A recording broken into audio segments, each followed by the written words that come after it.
ng sagian sa kalsada between a mixer truck or truck na malaki tsaka yung sasakyan. Mabait pa nga po ako kasi yung mixer may laman, pinadeliver ko. Doon nakuha na yung estimate, hindi na nakikipag-usap.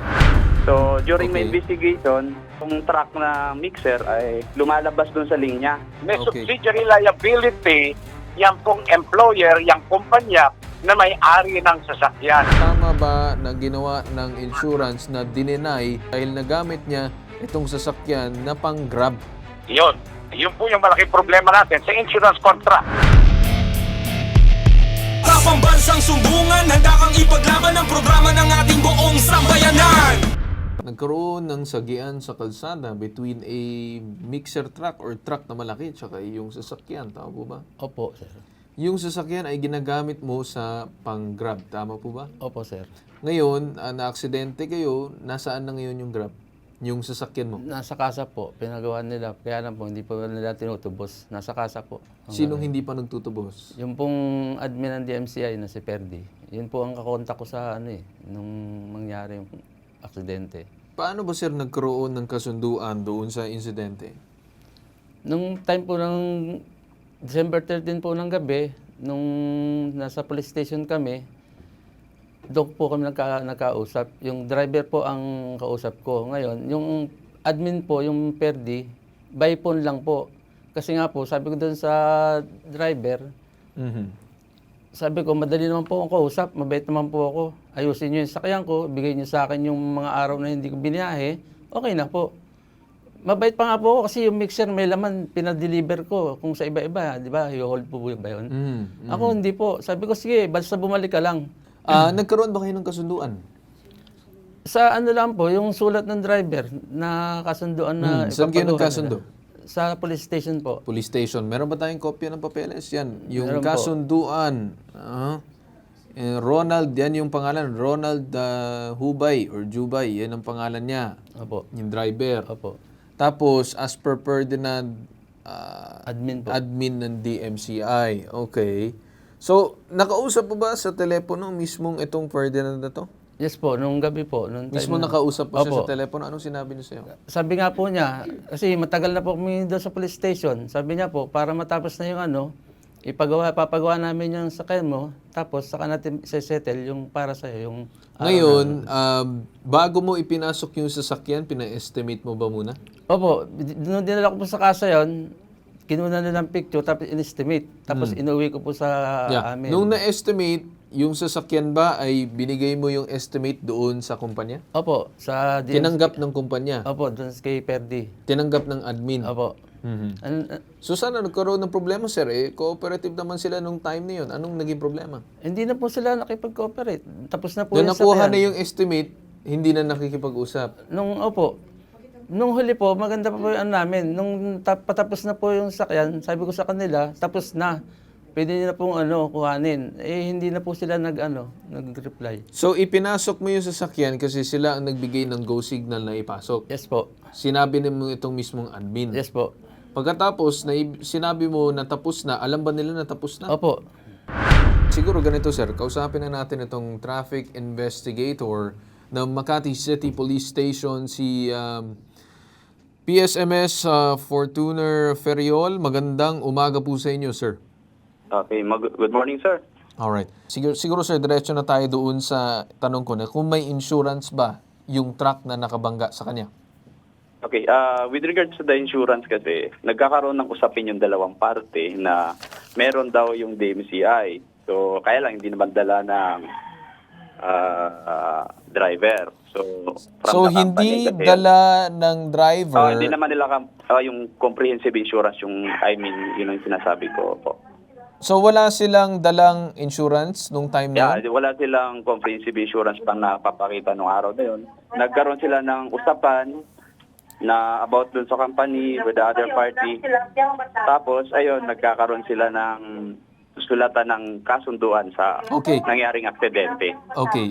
Sir, base po sa inyong investigasyon, paano po nangyari ang banggaan? Based on my investigation, yung dalawang sasakyan ay nagta-travel along Sergio Osmeña, wherein another vehicle, the mixer, naka-occupying sa inner lane. So, during my investigation, doon sa last position ng sasakyan nila pagkatapos nangyari aksidente, nagigitaan ko yung truck na mixer ay lumalabas doon sa linya. Tapos yung damage ng kay Sir Valenzuela ay bandang rear.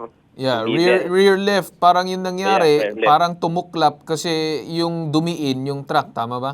Yes po, yes po. Okay. Parang nakikita ko pong lumilipat yung truck na mixer. Okay. Sige sir, balikan ko lang itong complainant. Sir, nakapag-file na ka na ba ng kaso?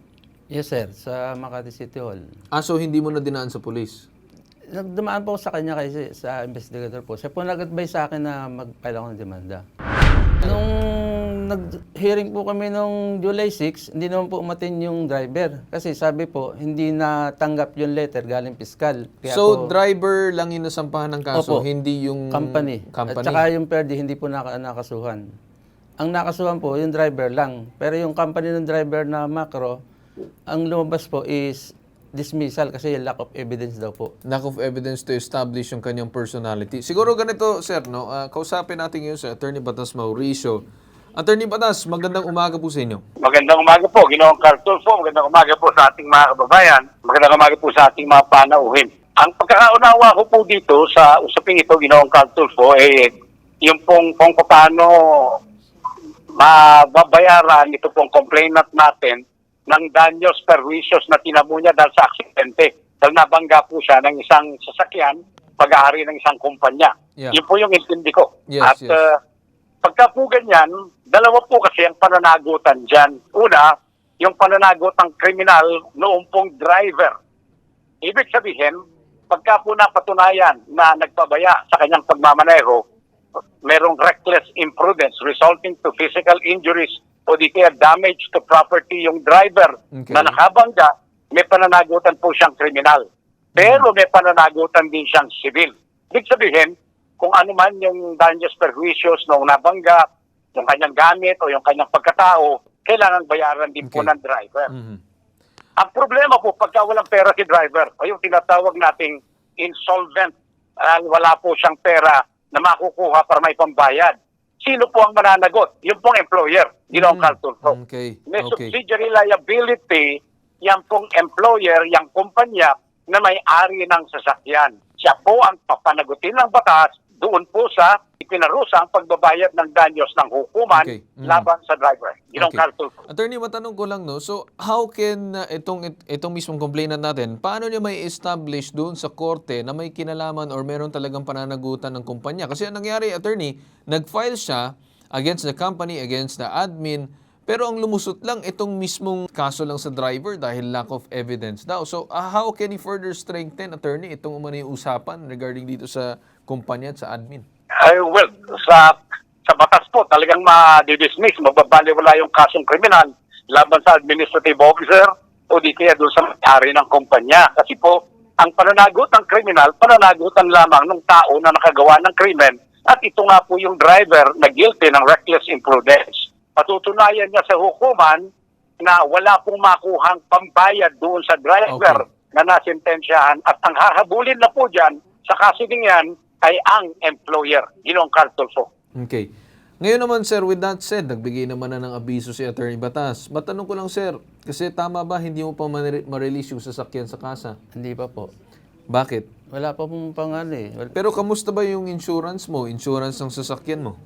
Sir, yun nga po, hindi naman po nila in-accept yung ano ko kasi nga po, ginagamit daw po sa TNBS yung sasakyan. So, ibig sabihin, yung insurance mo ay para sa private, or personal use, pero nangyari is yung insurance dapat gagamitin dun sa nasangkot na aksidente habang ginagamit mo siya sa Grab. Tama ba? Opo. Siguro, Attorney Batas, ano pong masasabi niyo dito advice? Kung tama ba na ginawa ng insurance na dinenay itong money claim ni Sir dahil nagamit niya itong sasakyan na pang-Grab? Yun. Yun po yung malaking problema natin sa insurance contract. Sa ilalim po ng Insurance Code of the Philippines, meron po yung tinatawag na mga insurable interest.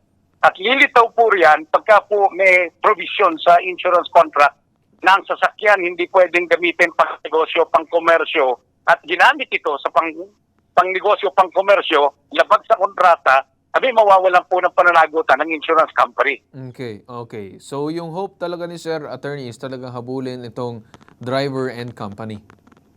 tama po kayo, Ginoong Calstolfo, kapagkat yun lamang po ang magiging paraan para po mapanagot yung driver at later on yung kumpanya.